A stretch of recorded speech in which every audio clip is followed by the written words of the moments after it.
Hey everyone, welcome to section 47. I did not put out a Thursday episode like I did promise. I did put one out last Monday after Game of Thrones, but I just didn't have time. The way my schedule conflicted, I just wasn't able to put one out on Thursday, but I still did put one out last week, so I'm holding myself, using that as my excuse. See, I have this weird neurosis. I can't record videos when there are people in the house. So when my schedule conflicts with my fiance's and she's home, I just feel weird. I can't record because I'm talking to a camera by myself, to myself. It just feels very awkward for me to try to record when someone's in the house. I feel more comfortable doing it when I'm home alone. So she's actually going to a Pink concert tonight. So I have the house to myself and I'm going to record this evening.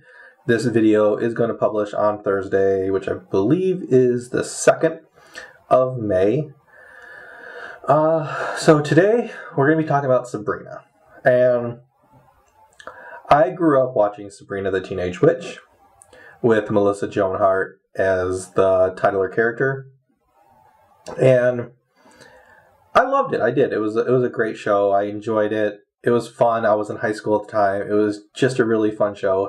Honestly, Melissa Joan Hart was cute. So as a guy, that kind of drew me in. But it was actually a really good show because I was always into, even still I am, I'm into anything to do with supernatural stuff or witches or magic or that kind of stuff. Just kind of draws me in. It's one of my interests that I have. So when Netflix announced that they were doing the Chilling Adventures of Sabrina, of course, I was naturally drawn to it, and I really wanted to do it. Biggest fan is Buffy. I'm going to reference Buffy again in this episode. Buffy started it all. I'm just going to say there. So we'll go back into that. So I'm not doing a video for part 1, and that's how Netflix is doing seasons. They're doing as a part, which actually I feel works better.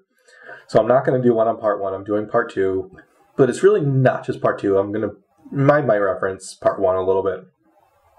But my whole point with that being, I think they did it well. Because if you look at season 2, part 2, it really flows together if you look at it as a whole. That's how I look at it.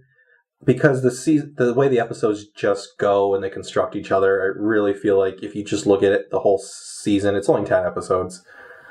It really works as just a part, and if you look at it as a whole, instead of breaking down episode by episode, it just works better in my personal opinion.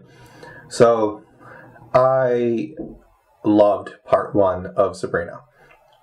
So with that, when part 2 wasn't coming out, I got super excited. I was down for it. I was completely down for it. I'm like, this is a great series. It's dark, and I love dark. Dark everything is my personal thing, and it was dark, and I loved it. Part 2, even darker, got more into the stuff with Satan, but that also leads me to things I disliked about Sabrina. I might cover a little more dislikes, just because it was just stuff I noticed as I was watching that it kind of irritated or annoyed me, to be honest. Okay, so Aunt Zelda was marrying Faustus, and by the way, spoilers. If you haven't seen part 2, you shouldn't be watching this. So Faustus is going to marry him, and they call it, her maid of honor is maid of dishonor. The head person for their religion is the anti-pope instead of the pope. And, to me, that's just annoying. Anti-pope, maid of dishonor.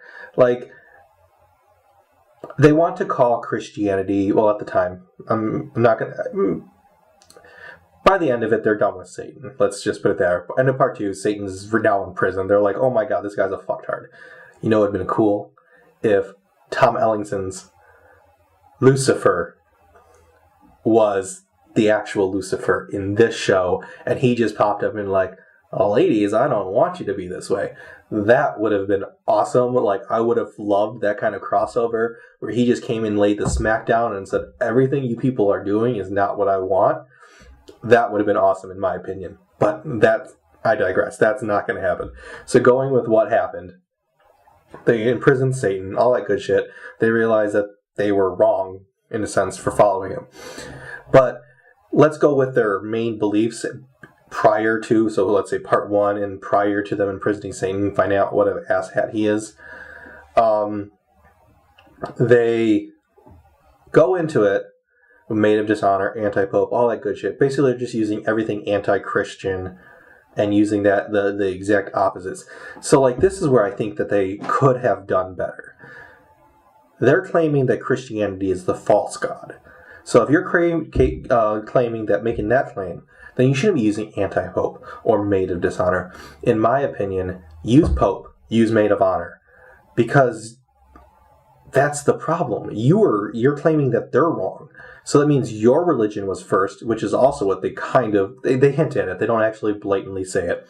It's hinted at because they worship, Satan and Lilith when the fall happened and all that good jazz. So I think that they should just go with pope, maid of honor.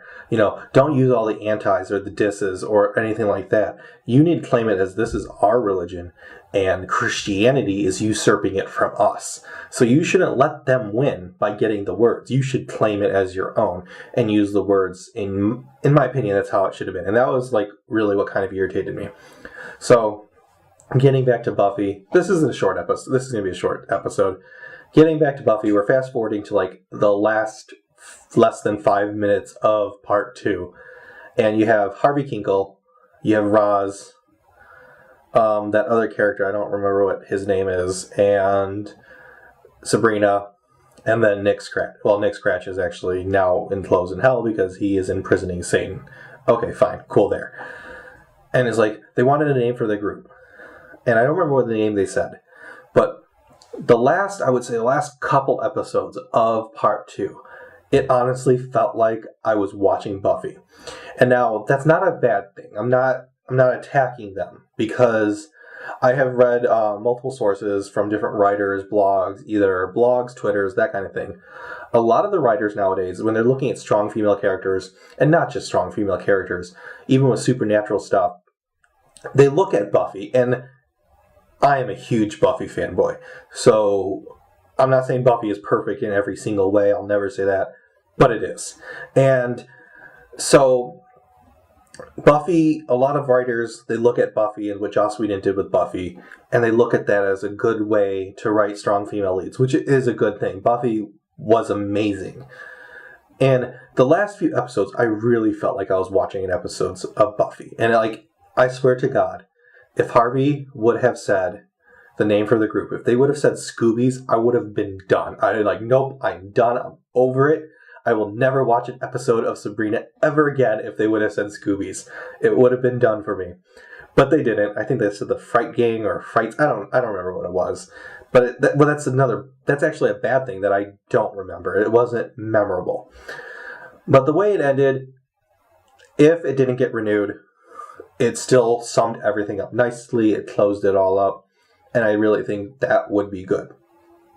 But it still left it open for part 3, which I'm really hoping we get. Because The Chilling Adventures of Sabrina, it's dark. And I love it that it's dark. It's giving you not the happy version of Sabrina that you saw with Sabrina the Teenage Witch in the 90s, early 2000s. It's good. And I highly recommend you watch it if you haven't. I didn't give any too bad spoilers, but I'm glad that they found out Satan wasn't as great as they needed. And I hate that they gave Satan the whole goat head, claw looking, the hooves and all that shit. I prefer more of the fallen angel version of Satan, especially with what Lucifer is doing. That's now on Netflix. It was on Fox. That Lucifer, that idea of Satan is the Satan I prefer, because I have done my own studies into religion, many religions and philosophies, and my personal opinion, I'm not like a Satanist or anything like that. I just feel like Lucifer really does it right, in my opinion, because he really is just a fallen angel. He was an angel of God, and he was God's favorite angel in the myth. So he was the favorite, and to say that he's fallen from grace, it's because he fought God. That's all it was. He wanted to give humanity knowledge, and that is the one thing that if you read the Bible, that the snake, Lucifer, Morning Star, whatever you want to call him, he brought knowledge to humanity. And that is the one thing that the Bible didn't want. The Bible didn't want, or God didn't want humans to have knowledge. They wanted them just to be in perfect ignorance bliss. But I said I was not getting politics or societal things in this series or my channel, so we're going to leave it at that. I am not going to go deeper, even though personally I would love to. You got me personally, you got me on chat. We can have full discussions about that. So we're going to leave it at that.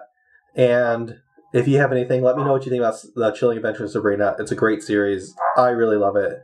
And I can't wait for part 3 to come out.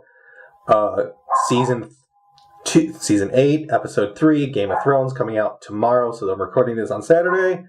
And I might put out a video if I have the time. My work schedule is pretty hectic this week. So this will be my Thursday episode. Hopefully I will get to a Game of Thrones episode for episode 3. Let me know what you guys think. So this will be an old episode if I put the Game of Thrones episode out. So, alright, I'm going to leave it there. Like, subscribe, comment. Let's have a discussion about this. I really would like to talk to you people. And let me know what you guys think. Alright, bye.